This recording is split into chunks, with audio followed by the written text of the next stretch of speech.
El presidente Enrique Peña Nieto y el presidente de Uruguay, Tabaré Vázquez, reafirman su compromiso con el libre comercio.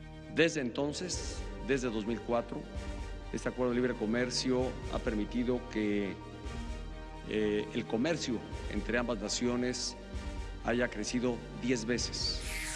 El secretario de Comercio de los Estados Unidos, Wilbur Ross, asegura que es posible llegar a un acuerdo que beneficie a todas las partes del Telecán. El INEGI informa que el desempleo se ubicó en su nivel más bajo en 12 años. El secretario de Educación Pública, Aurelio Nuño, asegura que la transformación educativa será integral. Lo que necesitamos es esto, una educación integral, en donde el conocimiento de la ciencia, el conocimiento del lenguaje, el conocimiento de la historia, el conocimiento de las ciencias, se unifique también con la expresión artística. Bansefi denuncia ante la PGR la clonación de tarjetas de apoyo para los damnificados del sismo. Concretamente se han acreditado hasta el momento 57 casos.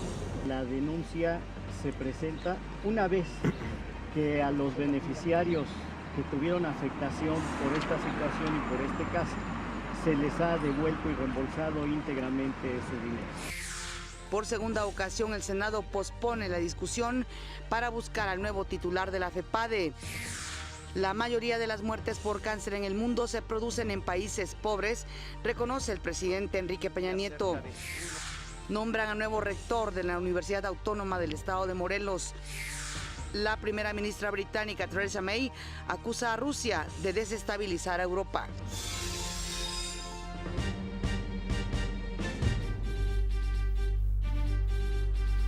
¿Qué tal? Muy buenos días, qué gusto que nos acompañen en una edición más de México al Día. En este momento la temperatura 9 grados centígrados aquí en la capital del país. Y desde aquí, como siempre, un saludo también muy afectuoso a quienes nos están viendo en el interior de la República Mexicana. Saludo con gusto, como cada mañana, a mi compañero Omar Cepeda. Omar. Me da mucho gusto saludarte esta mitad de semana, mitad de mes, miércoles 15 de noviembre del 2017, son las 6:32. Estamos listos para informarles. Antes saludo con mucho gusto a Griselda Yebra, quien se encuentra en la lengua de señas mexicana, nos permite también comunicarnos con ustedes. Acompáñenos, este es su informativo, le tenemos la noticia al día. En Palacio Nacional, el presidente Enrique Peña Nieto recibió al presidente de Uruguay, Tabaré Vázquez. En esta ceremonia se entonaron los himnos, se presentaron las comitivas de trabajo y se pasó revista a la Guardia de Honor.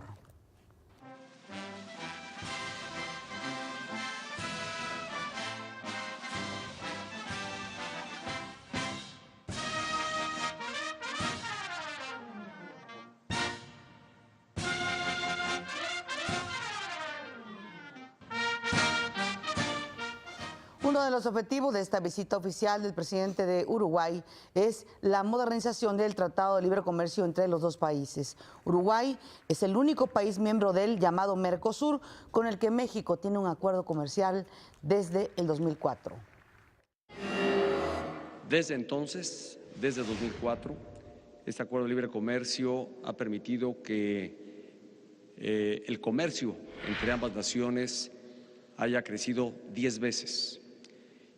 Y hoy advertimos de la oportunidad que hay para que en la revisión que habremos de hacer en el primer semestre del próximo año para actualizar y modernizar este acuerdo de libre comercio se pueda aún potenciar más. En materia de cooperación regional, ambos países ratificamos nuestro firme compromiso con la integración regional por encima de las coyunturas políticas y económicas.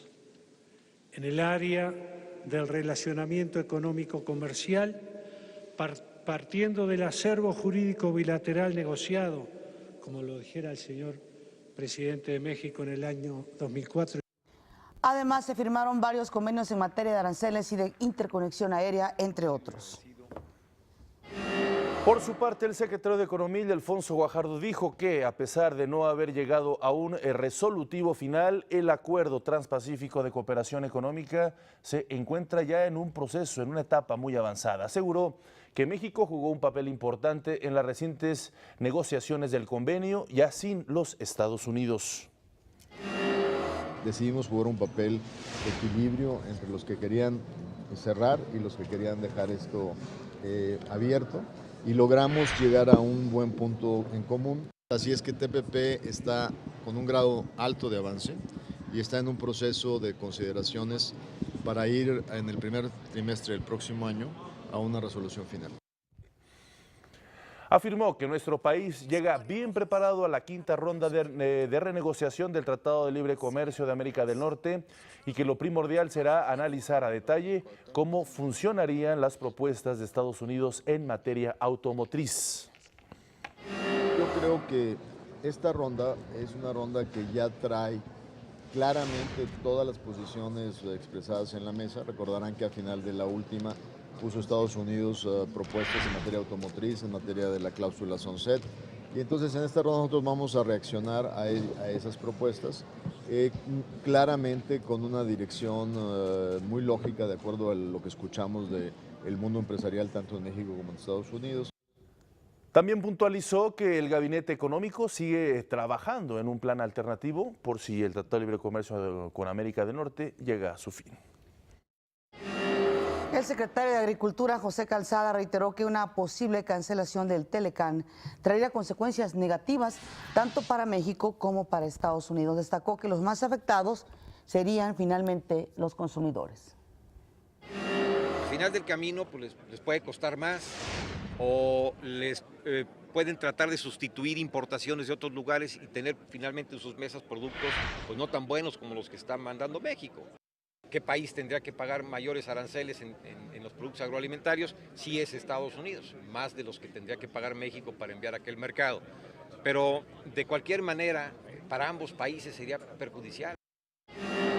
Y ojo, algo que ya nos hemos acostumbrado es a las buenas intenciones, como la que dijo Wilbur Ross. Hay que esperar si en estos días, como es costumbre, Donald Trump no utiliza el Twitter, ahora un Twitter mucho más nutrido, con más caracteres. Bueno, pues Wilbur Ross, secretario de Comercio de los Estados Unidos, aseguró que sí es posible alcanzar un acuerdo que beneficie a todas las partes. Ojalá.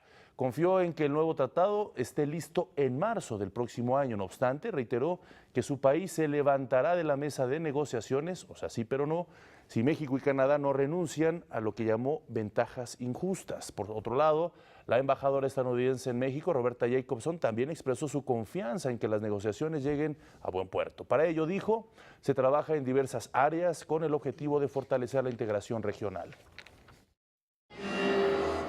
Virgilio Andrada, director del Banco del Ahorro Nacional y Servicios Financieros, Bansefi, presentó una denuncia penal ante la PGR por la clonación de tarjetas de ayuda a personas afectadas por el sismo.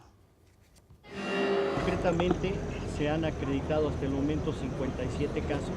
La denuncia se presenta una vez que a los beneficiarios que tuvieron afectación por esta situación y por este caso, se les ha devuelto y reembolsado íntegramente su dinero. Las tarjetas, dijo, fueron repartidas a damnificados en Ixtepec, Oaxaca, así como en Tapachula y Cintalapa, Chiapas. Tras ser clonadas, se desviaron más de $500,000 de pesos. Informó que derivado de este fraude, las nuevas tarjetas van a aportar un chip en lugar de banda magnética. Dijo que hasta el momento se han entregado 2.411 millones de pesos en apoyos. Se han entregado en este momento 82,000 tarjetas. Prácticamente todo el estado de Oaxaca está terminado. Chiapas estamos a un poco más de la mitad y próximamente iniciaremos la entrega de tarjetas con chip en lugar de banda magnética en los estados de Morelos, el Estado de México, Guerrero y conforme terminen los censos en otros estados igualmente. El presidente Enrique Peña Nieto y su esposa Angélica Rivera dieron la bienvenida a cerca de 300 expertos en la Cumbre Mundial de Líderes contra el Cáncer, que por primera vez se realiza en nuestro país. Cerca de 70% de las muertes en el mundo por cáncer se presentan en países de ingresos medios y bajos, afirmó el presidente Enrique Peña Nieto, de tal manera que este padecimiento refleja la desigualdad económica que afecta al mundo. Más del 90% de los países de ingresos altos ofrecen tratamiento a los enfermos oncológicos, mientras que en los países de ingresos bajos la cifra correspondiente es inferior al 30%. Este mal también representa una carga para la economía global. Un cálculo de la OMC indica que su costo mundial asciende a cerca de 1.2 billones de dólares al año. En el Palacio de Minería, el presidente Peña Nieto participó en la Cumbre Mundial de Líderes contra el Cáncer, enfermedad que al año mata a 8.8 millones de personas, de acuerdo a la Organización Mundial de la Salud. Por su parte, el presidente de Uruguay, Tabaré Vázquez, indicó que la evidencia demuestra que entre 30 y 50% de los diferentes tipos de cáncer se pueden prevenir. Por ejemplo, el de pulmón se puede evitar simplemente no fumando. En números absolutos, por efectos del tabaco mueren anualmente 6 millones de personas y matará a más de 175 millones de personas en el mundo de aquí al año 2030 si no tomamos medidas que podemos tomar y que podemos hacer revertir esta situación. En México se presentan 80,000 casos de cáncer al año y es la tercera causa de muerte. Para asegurar que las familias de menores ingresos puedan ejercer su derecho a la salud, este gobierno ha cubierto por medio de un programa de política social que tenemos en nuestro país, el Seguro Popular, el tratamiento de casi 129,000 casos de cáncer. El presidente informó que su gobierno impulsa un programa especial de prevención y control de este padecimiento. Se trata de un modelo de atención que permitirá unificar los criterios, formas de manejo y presupuestos. La inversión oportuna, bajo un enfoque integral, con el firme respaldo del Gobierno de la República, contribuirá a combatir la prevalencia de este padecimiento en los años y décadas por venir. Agregó que en junio de este año, México creó el Registro Nacional de Cáncer, que permitirá conocer la situación de esta patología y la estrategia para combatirla.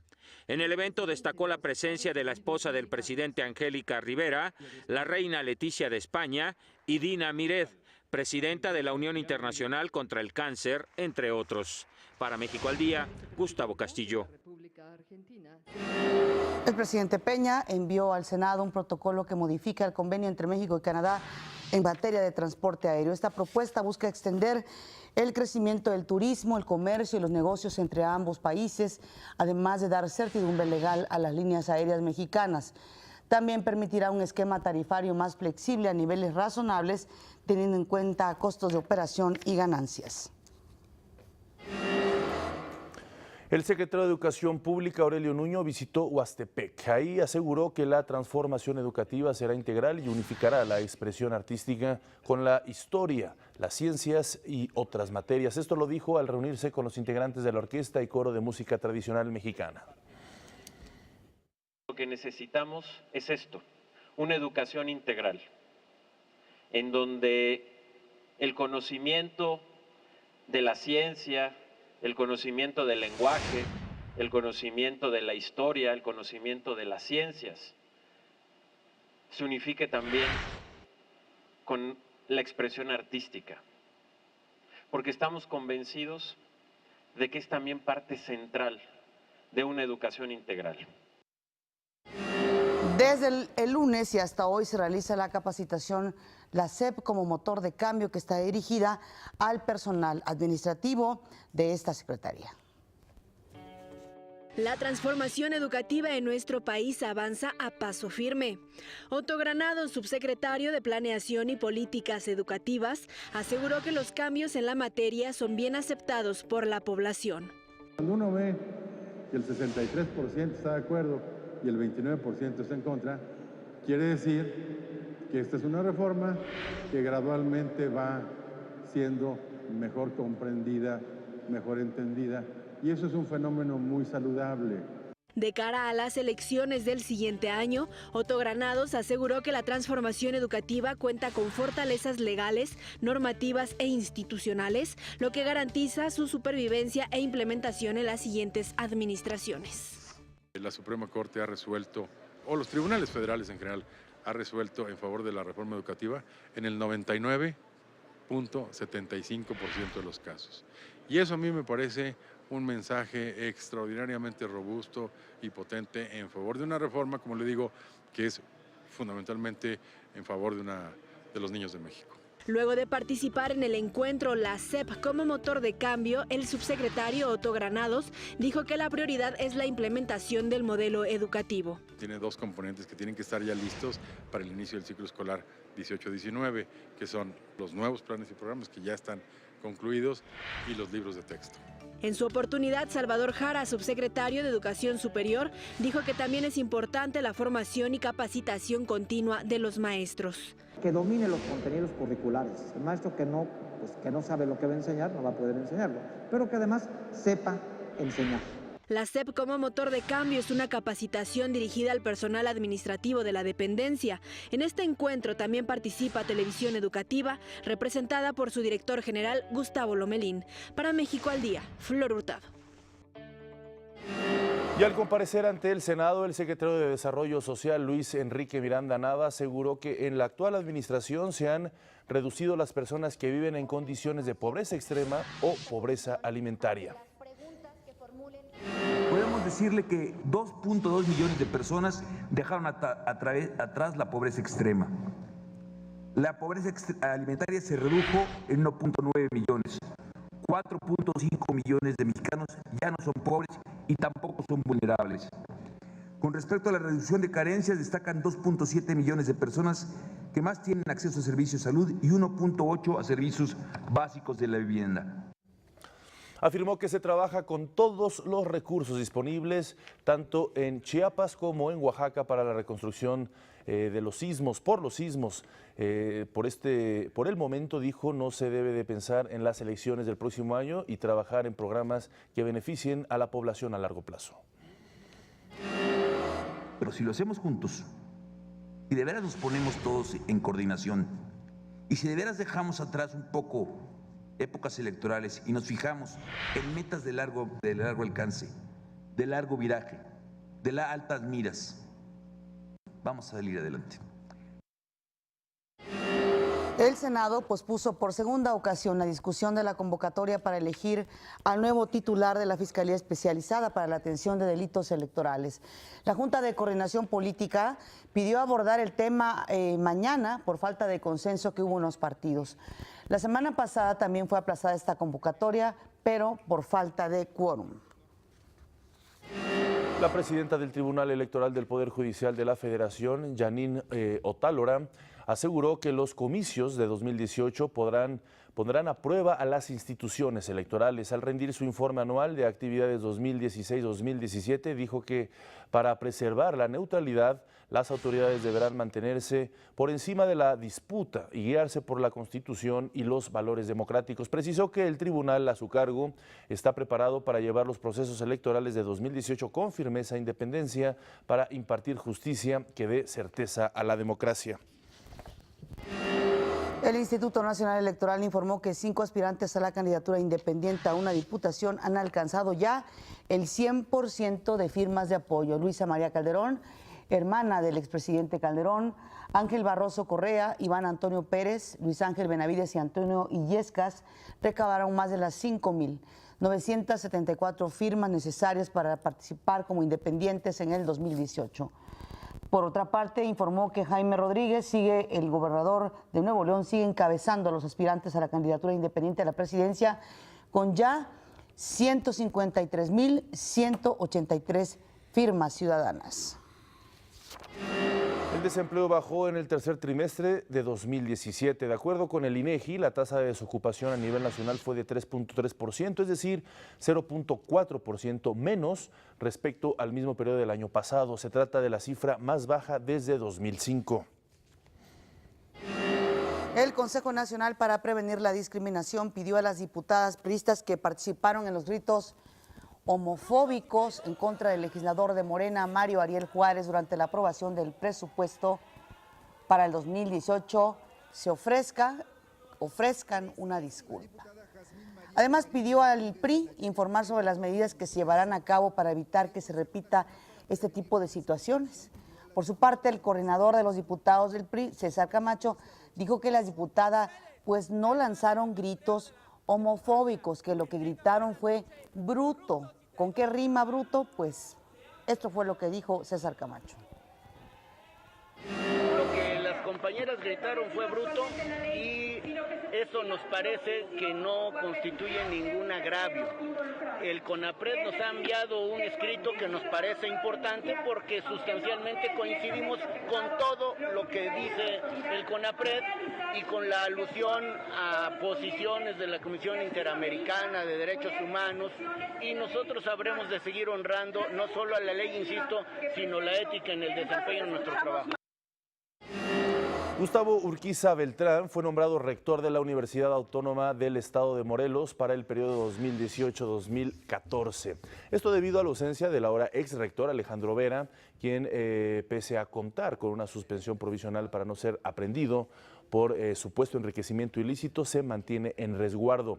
Urquiza Beltrán, quien fuera secretario de investigación, entrará en funciones en marzo del próximo año.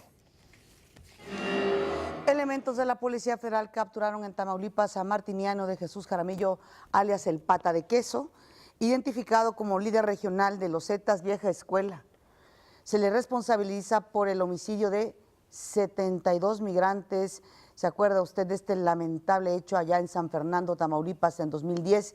Pero también de la activista Miriam Elizabeth Rodríguez, que fue asesinada en su casa prácticamente un día de las madres, pero del año pasado. La detención se dio en un hospital de la zona donde recibía atención médica. En Querétaro, la presidenta nacional del DIF, Angélica Rivera, inauguró un centro de asistencia social que brindará ayuda a más de 120 niños. En la ciudad de Querétaro, Angélica Rivera de Peña inauguró el Centro de Asistencia Social Carmelita Ballesteros, el cual le dará a 120 niñas, niños y adolescentes en condiciones de vulnerabilidad un hogar temporal de manera integral. La señora Rivera de Peña manifestó que desde el gobierno de la República se trabaja para el bienestar de la niñez y su desarrollo. Seguimos sumando esfuerzos al gran trabajo que está haciendo mi esposo, el presidente de la República, para proteger a todos los niños, a todas las niñas y adolescentes de nuestro país. Este centro se diseñó pensando en todas sus necesidades. También dijo que el objetivo de la instalación de estos centros de asistencia es para proteger los derechos de los niños y adolescentes y mejorar sus condiciones de vida.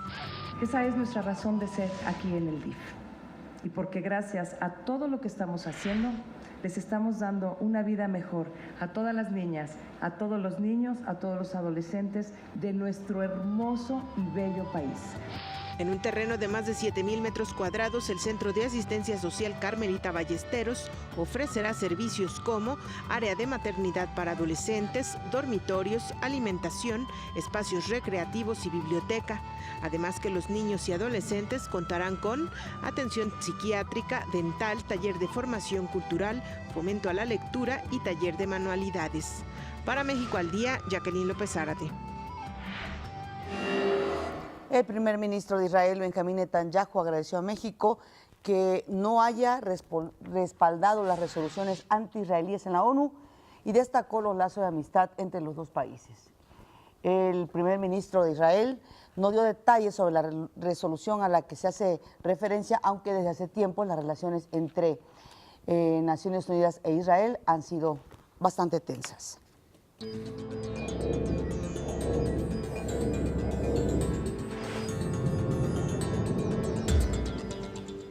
Tras una jornada de disturbios y presencia militar en las calles, el ejército de Zimbabue ha negado que se esté desarrollando un golpe de Estado en el país. Informaron que el presidente Robert Mugabe está sano y salvo, al igual que su esposa Grace Mugabe, quien aspira a suceder al cargo. Hay que recordar aquí esta relación muy interesante matrimonialmente hablando. Cuando Mugabe tenía 72 años, ella apenas estaba en los 32 años. Dicen los análisis que ella le hizo perder la noción de la realidad. Se le acusa de ser un tirano, de ser un asesino, de ser un racista Mugabe. Hay que recordar también que Mugabe fue quien formalizó la independencia de Gran Bretaña en 1980, por ello ha sido muy querido. Un dato importante aquí de esto que está sucediendo es que el 7 de diciembre el 7 de noviembre, hace unos días, destituyó a su vicepresidente, un hombre con mucho poder que también estaba en el perfil de sucederlo junto con su esposa Grace, y que por esta causa él es el que está detrás de esta supuesto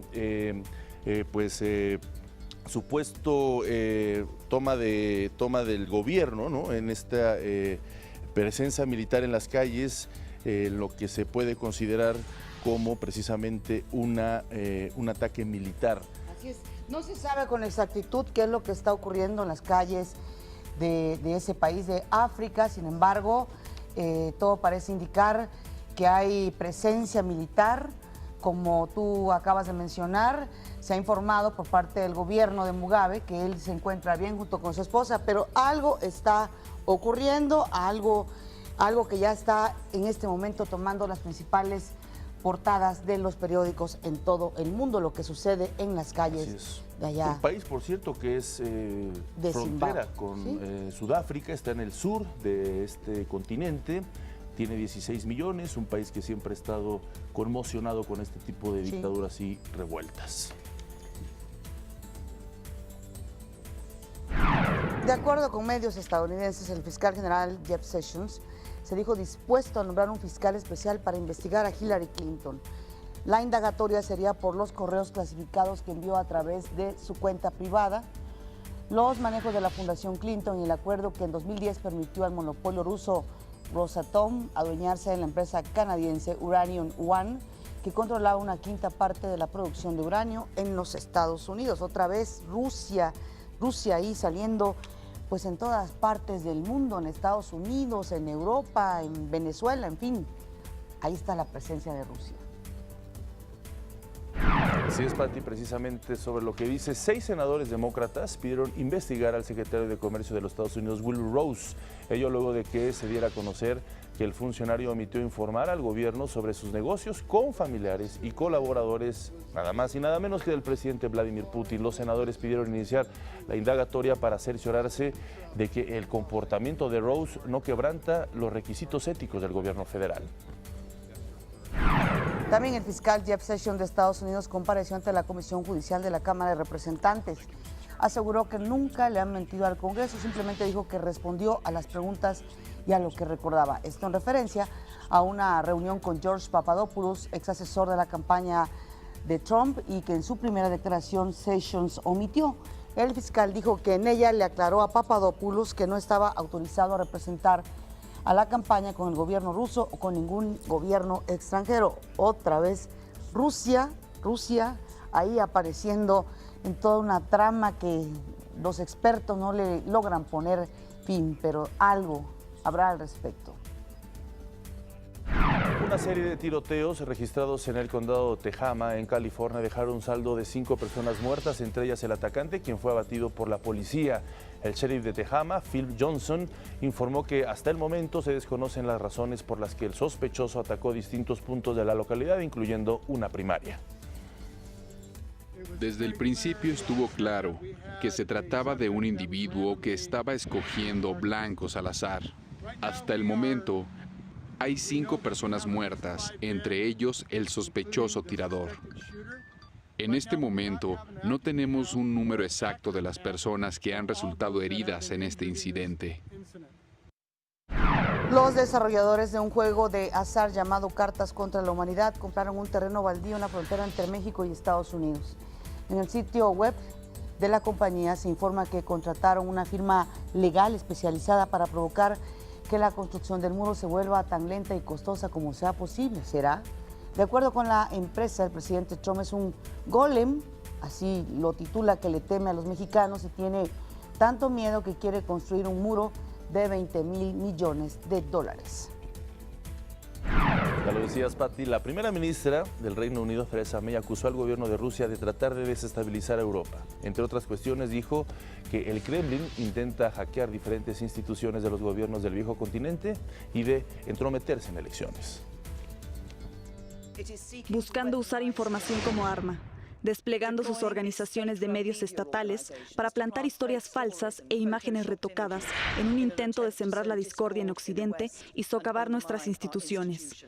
Así que tengo un mensaje muy simple para Rusia. Sabemos lo que están haciendo y no tendrán éxito. Le digo, Rusia otra vez. En España, los partidos Social, Obrero Español y Socialista de Cataluña descartaron un acuerdo con el gobierno catalán para las elecciones del 21 de diciembre. El secretario general del PSOE, Pedro Sánchez, aseguró que no se van a asociar con Esquerra Republicana ni con los partidos independentistas. Dijo que aunque su partido sea una oposición al gobierno de Rajoy, van a defender al Estado ante cualquier quiebre unilateral. El Partido Socialista ejerce una oposición de Estado. Nosotros defendemos al Estado ante cualquier quiebra unilateral o intento de quebrar unilateralmente la integridad territorial del país. Apoyamos al Estado a pesar de este gobierno, con el que efectivamente yo tengo enormes discrepancias y enormes diferencias. El presidente de Francia, Emmanuel Macron, anunció un plan multimillonario para ayudar a los suburbios con mayor problemática del país y prometió medidas más duras para combatir la radicalización. De acuerdo con el presidente, el propio gobierno francés alimentó el extremismo islámico al abandonar a sus comunidades más pobres. Agregó que en estos momentos hay más de 5 millones de personas viviendo en esos suburbios, donde el desempleo alcanza un nivel de 25%, muy por arriba del promedio nacional, que es de 10%. Aumentó a 530 la cifra de muertos por el sismo que se registró en la frontera entre Irán e Irak.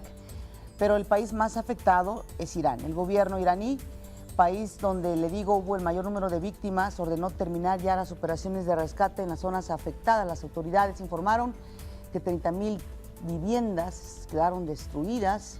El presidente de Irán, Hassan Rouhani, dijo que su gobierno va a usar todas sus capacidades para tratar de resolver los problemas derivados del sismo lo antes posible.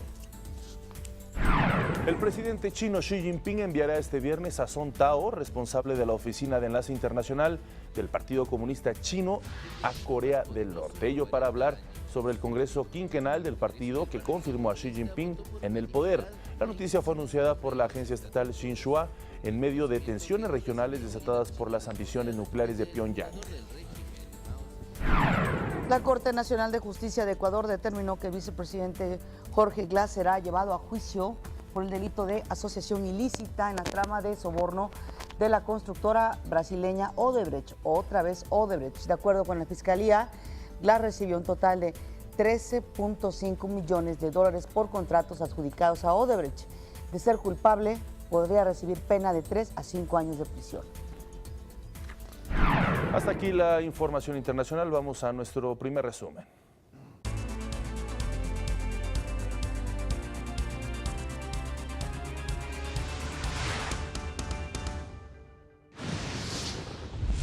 Desde entonces, desde 2004, este acuerdo de libre comercio ha permitido que el comercio entre ambas naciones haya crecido 10 veces. Los gobiernos de México y Uruguay acuerdan modernizar el Tratado de Libre Comercio. El secretario de Economía, Ildefonso Guajardo, aseguró que el Acuerdo Transpacífico de Cooperación Económica avanza por buen camino. El secretario de Agricultura, José Calzada Rovirosa, aseguró que cancelar el Telecán significaría un retroceso en el campo de México y en el de Estados Unidos. El presidente Enrique Peña Nieto envió al Senado un nuevo protocolo para el transporte aéreo entre México y Canadá. La Secretaría de Educación Pública realiza la capacitación La SEP como motor de cambio, dirigida al personal administrativo de la dependencia. En noticias internacionales, 6 senadores demócratas pidieron investigar al secretario de Comercio de los Estados Unidos, Wilbur Ross, por sus nexos con Rusia. Más adelante, la saga La costumbre del poder del novelista mexicano Luis Spota está de regreso en las librerías. Y en los deportes, Dinamarca aseguró boleto al Mundial de Rusia 2018 al vencer a Irlanda.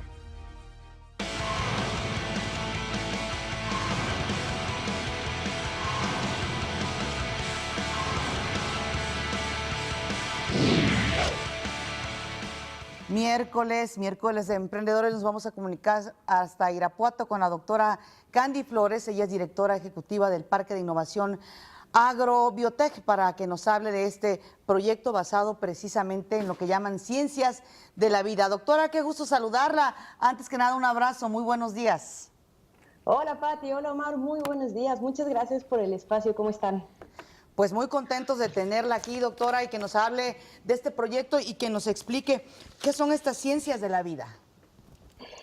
Pues Agrobiotech es un parque de innovación, en donde lo que buscamos es justamente que los más de 17,000 estudiantes de pregrado y 500 estudiantes de posgrado que cada año se gradúan en ciencias de la vida, y estos son biología, veterinaria, química, tengan una oportunidad para desarrollar sus ideas. Muchas veces la gente que estudia ciencias piensa que la única manera en la que puede desarrollarse profesionalmente es siendo un científico o en la academia.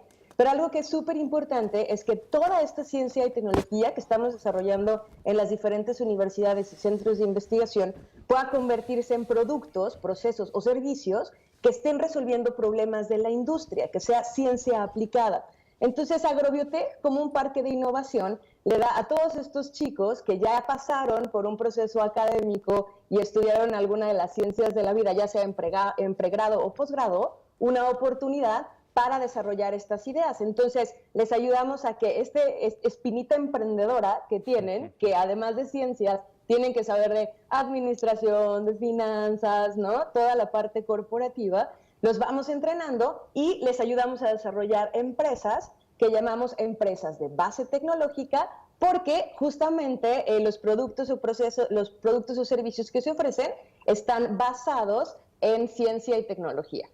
Hola, Candy, me da mucho gusto saludarte, además con esa gran actitud y espíritu seguramente conmueves e impulsas a muchos jóvenes, pero me gustaría preguntarte, además de agradecerte porque este tipo de proyectos realmente basados en la ciencia no son comunes, ¿qué tan difícil ha sido desarrollarlo? Yo creo que la parte más difícil es cuando, como científicos, y no me van a dejar mentir, yo fui una científica, creemos que somos muy inteligentes y lo sabemos todo, ¿no? Yo creo que sí. Entonces, justamente, cuando sales al mercado y te enfrentas a la industria y te das cuenta que efectivamente no tenemos idea de cómo funciona la industria. Entonces, este primer enfrentamiento, digamos, con la realidad es de los más difíciles. Pero al final es una empresa, y como una empresa, tú debes tener todo un modelo de negocio, y eso es lo que les ayudamos a desarrollar. Lo que sí es que es una de las cosas más divertidas que he hecho en mi vida, ¿no? Definitivamente, cada proyecto es diferente, cada industria es diferente, no te aburres, no hay manera que te aburras, ¿no? Pero lo más importante es que justamente haciendo este tipo de actividades podemos mover a México hacia la economía del conocimiento y basar justamente la competitividad de nuestro país en la inteligencia que tienen todos nuestros estudiantes, ¿no? Y académicos. Doctora, pues yo quiero preguntarte algo personal. ¿Qué tan difícil, y te lo tengo que preguntar porque pues eres mujer, eres científica, ¿no?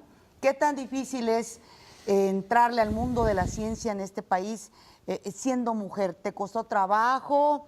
¿Al principio te desanimaste? ¿Sabía que ibas a competir con muchos hombres? Cuéntanos al respecto. Fíjate que, bueno, de hecho, he participado en muchos foros al respecto y mi experiencia personal no va por ahí, ¿no? Porque sobre todo en ciencias de la vida y en biología somos muchas mujeres. Muchas veces somos más mujeres que hombres. Pero la verdad es que gente que entra en ingenierías, por ejemplo, física, matemáticas, sí es mucho más difícil que las mujeres sean parte de ese ecosistema. Y si lo ves en general, hace poco justo salió una noticia, ¿no? De cuántas investigadoras están dentro del Sistema Nacional de Investigadores de México y es mínimo. Lo que sí es un hecho es que las cosas están cambiando. Definitivamente no es lo mismo ahora que hace 10 años o 15 que yo empecé a estudiar. Vemos mucho más mujeres y creo que ahora más bien incluso la propia sociedad nos arropa, ¿no? Entonces hay muchas oportunidades y más bien es cuestión de nosotras mismas empoderarnos y lograr justamente alcanzar estas metas que cualquier persona, hombre o mujer, pueda tener, ¿no? Ya no es una limitante.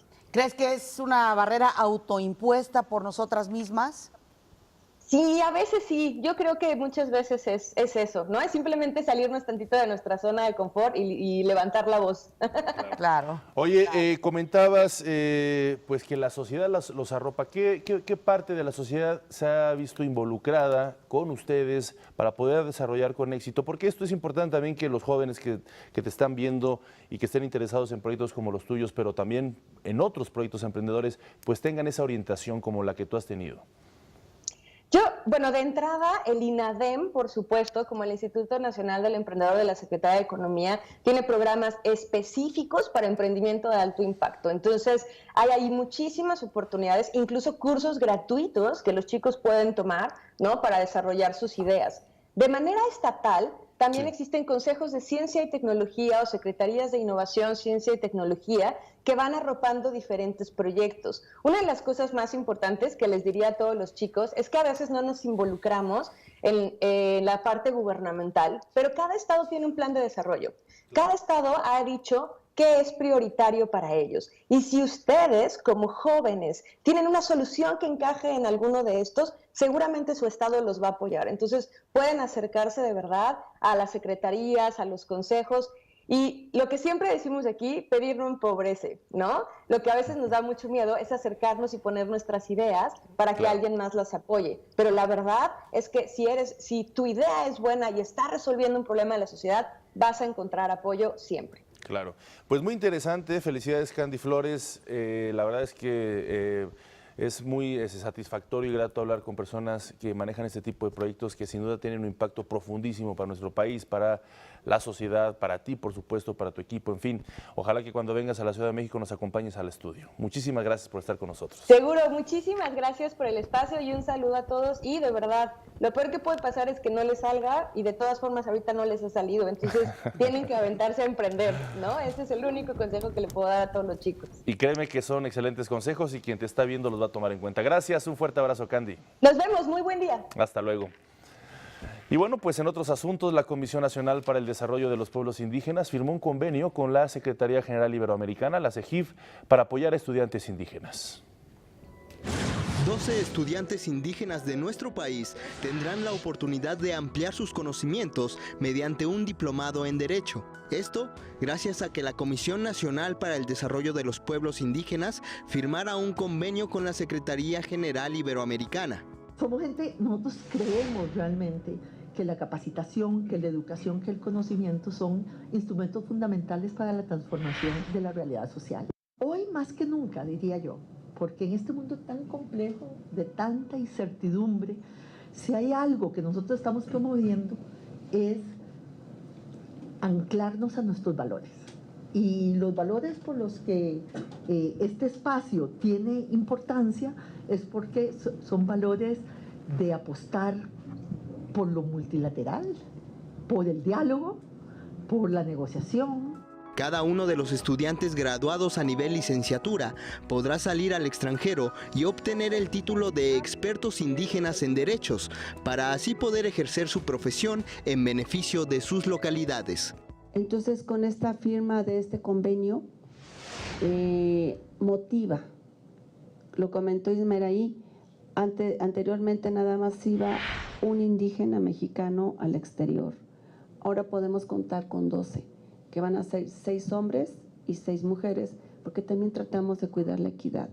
Pero este no fue el único esfuerzo que la Secretaría Iberoamericana logró consolidar. La titular de este organismo internacional, Rebeca Greenspan, firmó un convenio de colaboración con la UNAM y con el Politécnico para que estas instituciones se adhieran al programa de movilidad estudiantil.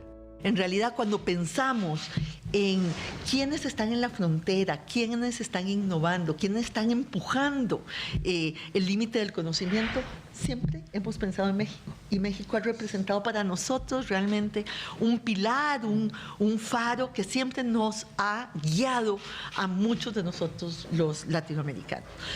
Por su parte, el rector de la UNAM, Enrique Graue, y el director del Politécnico, Enrique Fernández Fachnan, agradecieron el acercamiento de la CEGIP y aseguraron que México debe buscar más opciones de intercambio estudiantil, no solo enfocándose en el norte de América. Este convenio que nos permitirá fortalecer la movilidad iberoamericana. Movilidad que efectivamente es muy importante. Es muy importante porque pertenecemos a una cultura, que tenemos algo en común. Movilidad que le permitirá a los estudiantes conocer otros sitios, otras formas de pensar, crear un sentido de pertenencia a una comunidad iberoamericana. Para el Politécnico, una iniciativa de este tipo es de importancia fundamental, sobre todo pues a la luz de las cosas que vemos que suceden con nuestro vecino del norte. Con la firma de estos dos convenios, la Secretaría General Iberoamericana reafirma su confianza en México e impulsa el apoyo a los jóvenes estudiantes. Para México al Día, Rodrigo Muñoz. El 23 y el 24 de noviembre se va a llevar a cabo en la Ciudad de México la primera Cumbre Iberoamericana de Turismo Accesible. De acuerdo con la Secretaría de Turismo, se trata de hacer el trabajo necesario para que los espacios y servicios puedan ser disfrutados en igualdad de circunstancias por las personas que tienen una situación de discapacidad. Este evento va a congregar expertos en materia de turismo inclusivo de 12 países para que compartan experiencias y mejoren sus prácticas. Y en el Senado fue inaugurada una exposición pictórica donde los artistas son niños y jóvenes afectados por los sismos.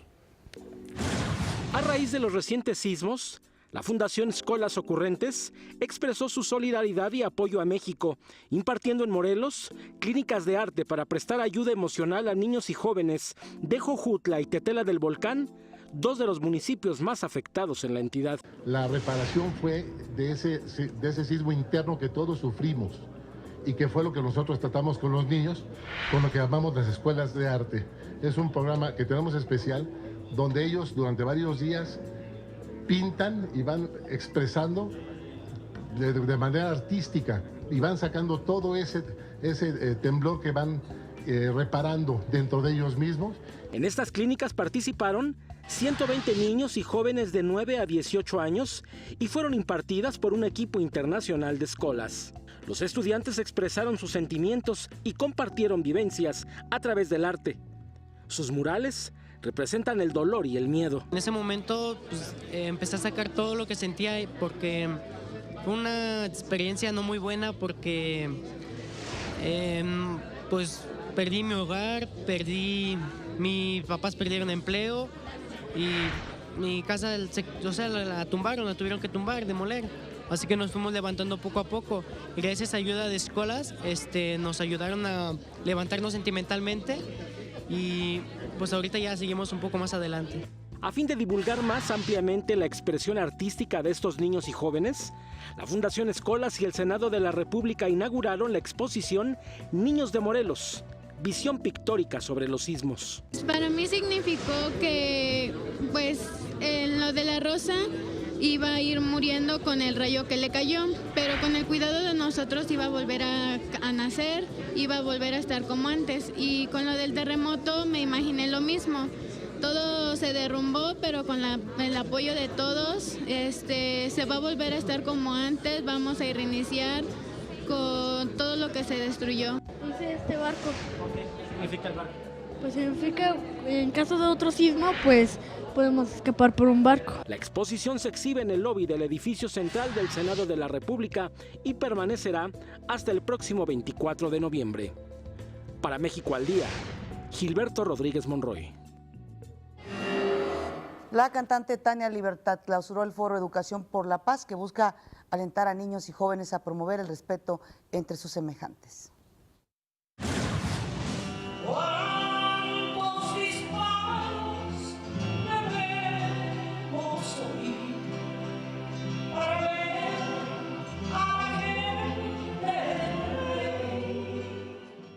Debemos ponernos como meta esa cultura de la tolerancia, de la paz y del diálogo.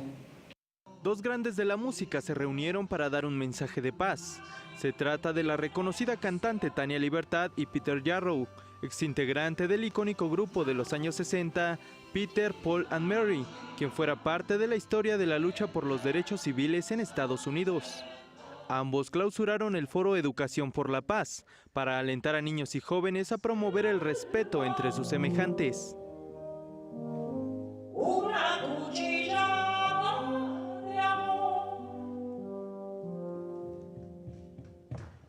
Luna de los pobres, siempre abierta. Esta canción habla de la paz, de la libertad, pero también del respeto.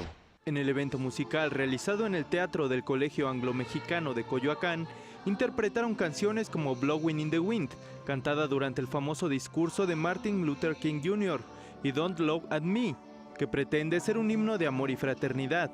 Tania, quien es también artista de la UNESCO para la Paz desde 1997, afirmó que no todo está perdido, pues el respeto es parte de la solución a los problemas que aquejan a México. ¿Quién dijo que todo está perdido? Yo vengo a ofrecer mi corazón. Para México al Día, Antonio López.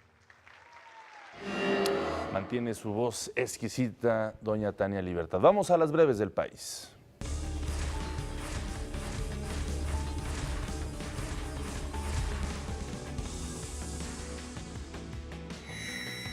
Luego de un mes, los empleados de la FGE abandonaron sus oficinas debido al olor fétido que despiden los 600 cuerpos almacenados en el depósito de la CEMEFO. El Grupo de Coordinación Michoacán confirmó la muerte de José Alfredo Velázquez el Freddy, uno de los principales objetivos criminales para las autoridades de la entidad. Este operaba al servicio del crimen organizado en la región de Tierra Caliente, donde se disputaba territorio con el cártel Jalisco Nueva Generación. Los padres de los jóvenes fallecidos en el Tecnológico de Monterrey a raíz del sismo del 19 de septiembre presentaron una queja ante la Comisión de Derechos Humanos tras omisiones del gobierno capitalino al no supervisar permanentemente las instalaciones. Luego de presumir a sus compañeros dentro de la primaria profesora Altair Tejeda de Tames, le fue decomisada un arma a alumno. Al plantel se movilizaron elementos de la Policía Estatal acreditable y fue desmentida la versión que aseguraba a un profesor herido.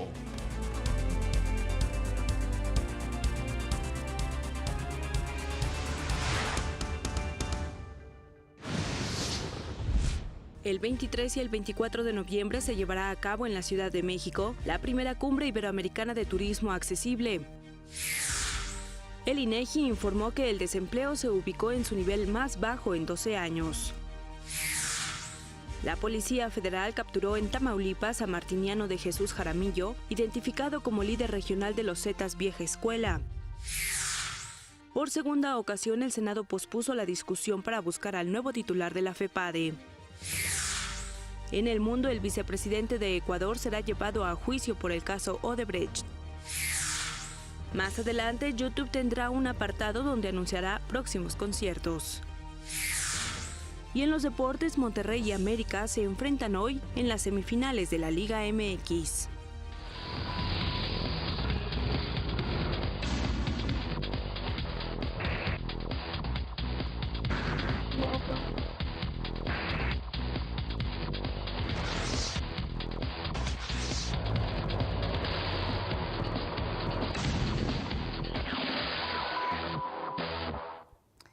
Y de este mundo real nos vamos al mundo virtual como todos los días. Ya está lista Ana Cristina Olvera. Ana Cris, ¿cómo te va? Muy bien, Pati, muy buenos días. Qué gusto me da saludarte. Se siguen revelando más detalles de la supuesta trama rusa a través de las redes sociales. Ahora, pues al parecer también se cree que Rusia pudo haber interferido a través de las redes sociales como Facebook, Twitter, en la intención del voto del referéndum del Brexit y en el referéndum de Cataluña también. Sí, desafortunadamente es lo que comentábamos hace rato con Omar, cada vez más se hace evidente la presencia de Rusia o de las acciones rusas en asuntos como el Brexit, como la situación en Cataluña, por ejemplo, o en las propias elecciones en los Estados Unidos. Y lo que dijo ayer Theresa May, que es la primera ministra británica, es que hay la intención de ese país de provocar desestabilización.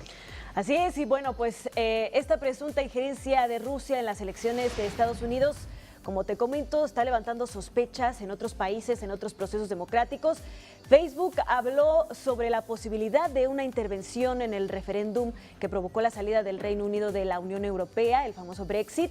Lo hizo en una declaración que fue enviada al portal BuzzFeed, que ahí se indicó en esta comunicación que hasta la fecha, textualmente, no han observado que el clúster conocido y coordinado en Rusia se involucrara en una coordinación significativa de adquisiciones o desinformación política dirigida al voto del Brexit. Sin embargo, pues como ustedes bien lo comentaron, Theresa May, la primera ministra, alertó de la influencia con un despliegue de medios estatales rusos para crear historias falsas en un intento de sembrar la discordia en Occidente, situación por la cual el Reino Unido ya está reclamando a Facebook, Google y Twitter datos sobre la información que se divulgó en el país durante el referéndum, como ya sucedió en Estados Unidos y aquí lo hemos comentado, donde estas compañías tuvieron que ir ante el Senado y entregar la información exacta de qué alcance tuvieron los anuncios de medios como Russia Today y Sputnik News de Rusia, cuando pues se dieron estos procesos previo y después del proceso electoral en los Estados Unidos, del referéndum del Brexit, en este caso en el Reino Unido. Recordemos que en los Estados Unidos, pues Facebook informó que los anuncios alcanzaron más de 100 millones de personas. Sin embargo, Facebook, tanto en esa ocasión como en esta, ha declarado que no consideran que haya sido una influencia significativa si comparas la cantidad de gente que utiliza Facebook, la cantidad de anuncios, pues es un porcentaje muy pequeño, pero sí, pues esto indica que hay una intención de Rusia de alguna forma dirigir la opinión pública a través de estas redes sociales. Y vámonos ahora a otro tema completamente diferente, y es que YouTube anunció en conjunto con Ticketmaster ahora hará una alianza y tendrá un apartado que permitirá visualizar las fechas de los eventos más próximos de los artistas, los conciertos. Por ahora solo se va a aplicar con artistas estadounidenses, sin embargo, la plataforma aseguró que tienen planes de expandirse a nivel global. Esto quiere decir que en la página de YouTube se van a mostrar solo los eventos con más proximidad. Los usuarios podrán desplegar el resto de la información después de unos clics y luego de elegir el evento deseado, se redireccionará al usuario al sitio oficial de Ticketmaster para que puedan adquirir los boletos de forma segura. Ellos dijeron que continuarán encontrando formas adicionales de crear conexiones significativas entre los artistas y los fans. Así que ahora, mientras ves un video de tu artista favorito en YouTube, vas a poder enterarte de sus próximas fechas de conciertos e incluso comprar los boletos casi ahí mismo. Esto pues seguro que agradará y facilitará la vida de muchos melómanos. Y vámonos ahora hasta el espacio, porque en el 2019 un nuevo telescopio espacial será lanzado como un complemento y eventual relevo del famoso telescopio Hubble. Se trata del telescopio James Webb. Ayer se dio a conocer la selección especial de los que serán sus primeros 13 objetivos al iniciar su funcionamiento en el 2019. Entre ellos están el gigante gaseoso de nuestro sistema solar, Júpiter, también moléculas orgánicas en nubes de formación estelar y las galaxias bebé o muy jóvenes en el universo lejano, para poder entender los inicios del universo. Tras un competitivo proceso de selección con revisión de la comunidad astronómica mundial, se eligieron entre más de 100 propuestas, estas 13. A estos programas se les ha asignado casi 500 horas de tiempo de observación y el uso de los 4 avanzadísimos instrumentos científicos que tiene este telescopio. Los datos se publicarán de inmediato, los datos que se recopilen sobre estos 13 eventos, lo que demostrará todo el potencial del observatorio y permitirá a los astrónomos planificar mejor las observaciones de seguimiento. El telescopio James Webb es el fruto de colaboración entre la NASA, la Agencia Espacial Europea y la Agencia Espacial Canadiense. Pretende tener una vida útil mínima de 5 años y nos permitirá observar el universo como nunca antes lo había podido hacer la humanidad. Así que con estos 13 iniciales objetivos nos estamos preparando para el lanzamiento del James Webb. Esta es la información hoy. Que tengan excelente miércoles.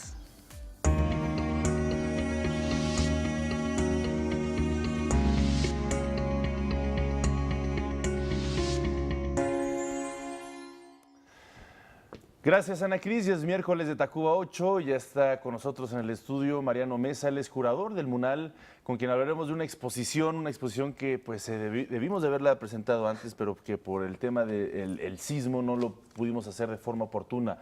Es una exposición que se llama Discursos de la piel Felipe Santiago. Muy buenos días, es un placer saludarte y pues por fin abrirnos la oportunidad de visitar, quienes no lo hemos hecho, pues el MUNAL para ver esta espléndida exposición. Gracias por estar con nosotros, buenos días. Pues primero muchas gracias por la invitación. De verdad que es una exposición que no se pueden perder. Creo que Felipe Santiago Gutiérrez es un pintor que todos tenemos en el imaginario. Todas sus obras las conocemos, pero igual no sabemos bien quién es este pintor. Pues muy bien, Felipe Santiago Gutiérrez fue un muy importante pintor del siglo XIX. Claro. Él tuvo muchas innovaciones en cuanto a la pintura. También fue un pintor viajero, que también no era muy común en el siglo XIX, sobre todo por las distancias y por los medios de transporte. Felipe Santiago Gutiérrez pudo tener mucha obra y mucha producción artística, sobre todo en Estados Unidos y en Europa. Él estudió con Federico de Madrazo, que fue un importante pintor de cámara en España y que era el pintor de todas las cortes europeas. Y también fue alumno de Pellegrin Clavé y algunos otros artistas pues bastante consagrados en el siglo XIX.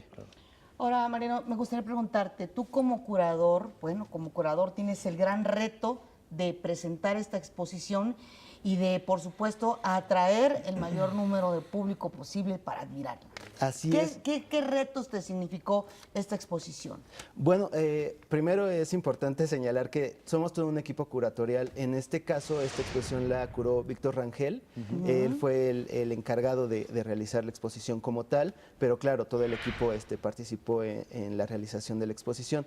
Yo creo que el reto principal es poder acumular el mayor número de obras, por ejemplo, internacionales. En este caso tenemos obras del Museo del Prado, obras del Museo d'Orsay, obras del Museo de Filadelfia. Como verán, es un gran número de piezas. Además, que la obra de Felipe Santiago Gutiérrez pueda interactuar con obra de otros artistas, que esto también era un reto muy importante para nosotros, porque así podrás ver la grandeza de este pintor, no tan solo hacer una retrospectiva de él, sino que sus piezas estén con otros artistas, creo que le da un realce más importante. Claro. Ahora, desde tu perspectiva, ya nos hablaste de él, ya nos hablaste de la curaduría, ¿el público qué puede encontrar? ¿Qué perspectivas, qué temáticas, de qué forma se va a poder emocionar el público cuando esté precisamente ante sus cuadros? Pues mira, esta exposición está dividida en 4 núcleos. Estos 4 núcleos nos van a dar cuenta de cuál es la trascendencia de este pintor. Algo muy singular que sucede en la historia del arte en México es que siempre que hablamos de innovaciones pensamos en el siglo XX, ¿no? Sí. O sea, nos vamos como a las vanguardias. Impresionante. Sin embargo, el siglo XIX sí está cargado de innovaciones que a veces, como son retratos o escenas bíblicas o pasajes romanos, no nos dan cuenta de las innovaciones que hubo. Por ejemplo, Felipe Santiago Gutiérrez pasó del realismo, del naturalismo al realismo, por ejemplo. Esto es bastante importante en el siglo XIX. Algo bien importante es que él fue el primer pintor que realizó un desnudo. No tan solo aquí en México, sino también en Colombia. La importancia de este pintor es que en Colombia él realizó una academia, como la Academia de San Carlos, pero en Colombia. Y el primer desnudo que se conoce, que se expuso en Colombia y en México, es de Felipe Santiago Gutiérrez, lo cual también nos da cuenta de qué tan importante fue su obra. Exactamente. Y hay algo muy singular porque hay 3 versiones que estamos exponiendo. Es la primera vez que exponemos estas versiones y también que estamos haciendo un estudio en el cual estas 3 versiones vamos a saber cuál hizo primero, la segunda y la tercera. ¿No? Exacto. Mariano, a ti particularmente como curador, ¿qué te emociona de este pintor?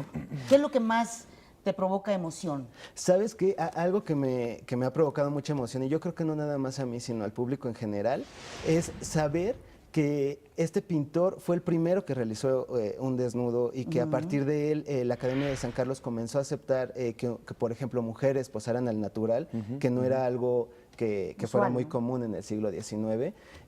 Un pintor viajero, como les comentaba, en el siglo XIX no era absolutamente común que un pintor fuera viajero, pero sobre todo yo creo que el descubrir a un pintor que teníamos en el imaginario todos, en La Cazadora de los Andes, como ustedes saben, estuvo en la portada de los libros de la SEP. Y bueno, ahora podemos descubrir quién es este pintor que realizó esta obra. ¿Descubrir o redescubrir? Redescubrir, exactamente. Yo creo que esa sería la palabra. ¿Dónde nació? ¿En qué año nació Felipe Santiago? ¿Cuáles fueron además sus principales inspiraciones, no? Pues Felipe Santiago Gutiérrez nace en Texcoco en 1824. En 1836 se traslada a la Academia de San Carlos y, como les comentaba, Pelegrín Clave es su principal influencia. Tiene muchos maestros, tiene influencia, por ejemplo, del pintor Winterhalter, de Dominique Ingres. Todos ellos los conocen en Europa. También obtiene algunos rasgos y características del españoleto ya cuando llega a Europa. Entonces sí tiene como muchas influencias. Pues ya con todo lo que nos dijiste, de verdad que nos has Terminando despertado. el noticiero, Sí, por vamos a ir a ver. supuesto, nos has despertado una gran curiosidad por ir a ver esta exposición y, como siempre decimos, sobre todo disfrutar del MUNAL, que es un recinto impresionante en muchos sentidos, Mariana. Así es, y bueno, esta muestra va a estar hasta el 14 de enero. Les recuerdo que estamos en Tacuba 8, abrimos de martes a domingo, de 10 de la mañana a 6 de la tarde. Así es, ahí en el centro histórico, al lado ahí del eje central. Pues muchísimas gracias. Muchas gracias, Mariano, por estar con contrario, nosotros muchas y gracias. ojalá que usted vaya a ver esta exposición y visite el MUNAL. Vamos a hacer una pausa, le recuerdo que está usted viendo México al Día.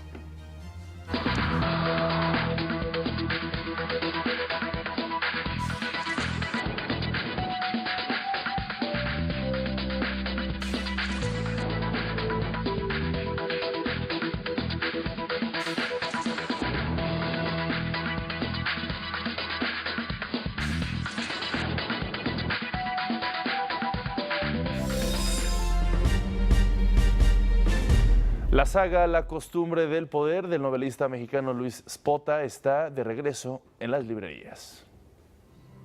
En el Palacio de Bellas Artes se realizó la presentación de La costumbre del poder, serie de 6 libros en la que Luis Spota narra el ascenso y caída de un candidato presidencial. En conjunto, esas 6 novelas son un tratado de cómo fue y sigue siendo en muchos sentidos el ejercicio del poder en México. A 4 décadas de su aparición, la saga de novelas políticas es rescatada para ponerla al alcance de las nuevas generaciones de lectores. Como pocos autores en México, Luis Spota se atrevió a abordar las entrañas del poder en sus libros. En el fondo es muy poco lo que ha cambiado y por eso las novelas de Spota mantienen su actualidad. Y más ahora, en años en que estamos en vísperas de elecciones. Hace 35 años yo lo empecé a estudiar, lo estudié y en un momento en que en México nadie quería ni saber de él. Me costó muchísimo esfuerzo trabajar sobre un autor que nadie quería. La reimpresión de La costumbre del poder es una especie de reivindicación de la obra de Luis Spota, un autor bestseller, menospreciado por la crítica especializada de su tiempo. Autodidacta y periodista exitoso en diarios impresos, televisión y radio, Spota fue un personaje ajeno a las élites del poder intelectual. Yo creo que la verdadera razón del enorme enojo de los intelectuales se puede definir en una sola palabra y se llama envidia. Y envidia porque a los lectores les gustaba muchísimo la narrativa de Spota y fue un súper bestseller. Yo cuando era joven leí Spota con ese placer culpígeno de quien se sabe que en algún momento va a ser censurado por los guardianes de la ortodoxia literaria. Hoy compruebo, con más años encima, que la de Spota en realidad es una prosa eficaz. Algo tiene de periodista y algo tiene de eficaz fabulador. La serie La costumbre del poder de Luis Spota es publicada por la editorial Siglo XXI. Para México al Día, Rufino Enríquez González. Y México es tu museo.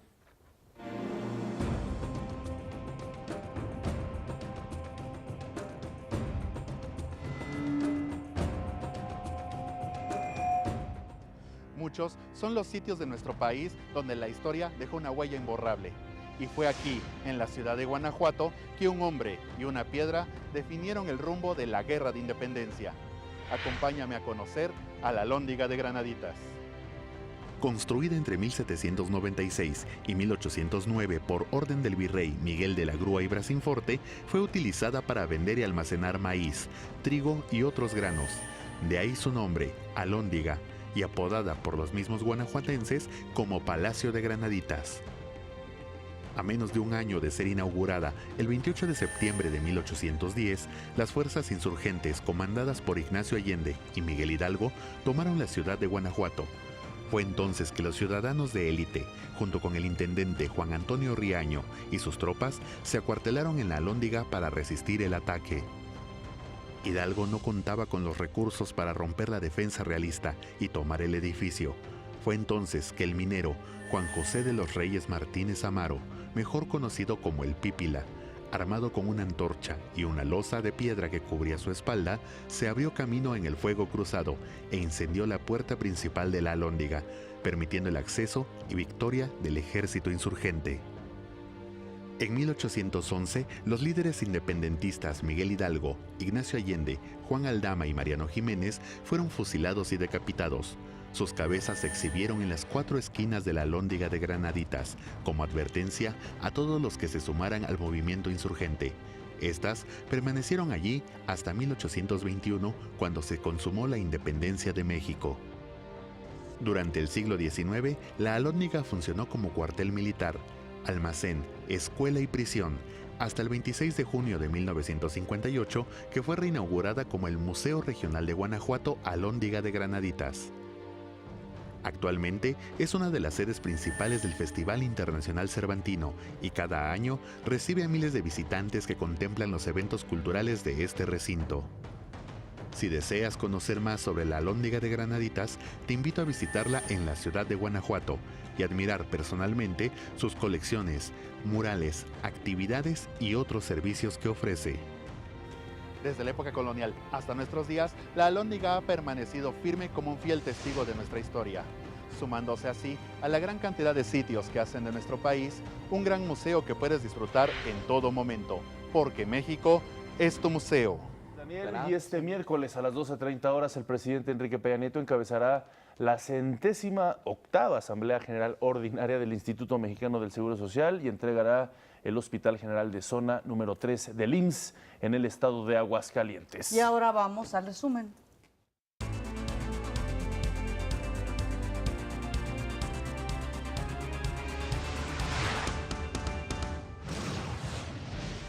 Los gobiernos de México y Uruguay acordaron modernizar el Tratado de Libre Comercio entre ambas naciones. El secretario de Educación Pública, Aurelio Nuño, aseguró que la transformación educativa será integral y unificará la expresión artística con la historia, las ciencias y otras materias. Esta mañana, Candy Flores, directora ejecutiva del Parque de Innovación Agrobiotech, nos habló del proyecto Ciencias de la Vida. Agrobiotech, como un parque de innovación, le da a todos estos chicos que ya pasaron por un proceso académico y estudiaron alguna de las ciencias de la vida, ya sea en pregrado o posgrado, una oportunidad para desarrollar estas ideas. Entonces, los vamos entrenando y les ayudamos a desarrollar empresas que llamamos empresas de base tecnológica, porque justamente los productos o servicios que se ofrecen están basados en ciencia y tecnología. En noticias internacionales, tiroteos en el condado de Tehama, en California, dejaron un saldo de 5 personas muertas, entre ellas el atacante. Y en los deportes, Australia derrotó 3-1 a Honduras en partido de repechaje y consiguió su pase al Mundial de Rusia 2018. Muchísimas gracias, fue un placer informarles, que pasen una excelente mitad de semana. Así es, siempre le voy a recordar que este es un esfuerzo informativo de Televisión Educativa. Pásela de verdad muy bien, adiós. Chao.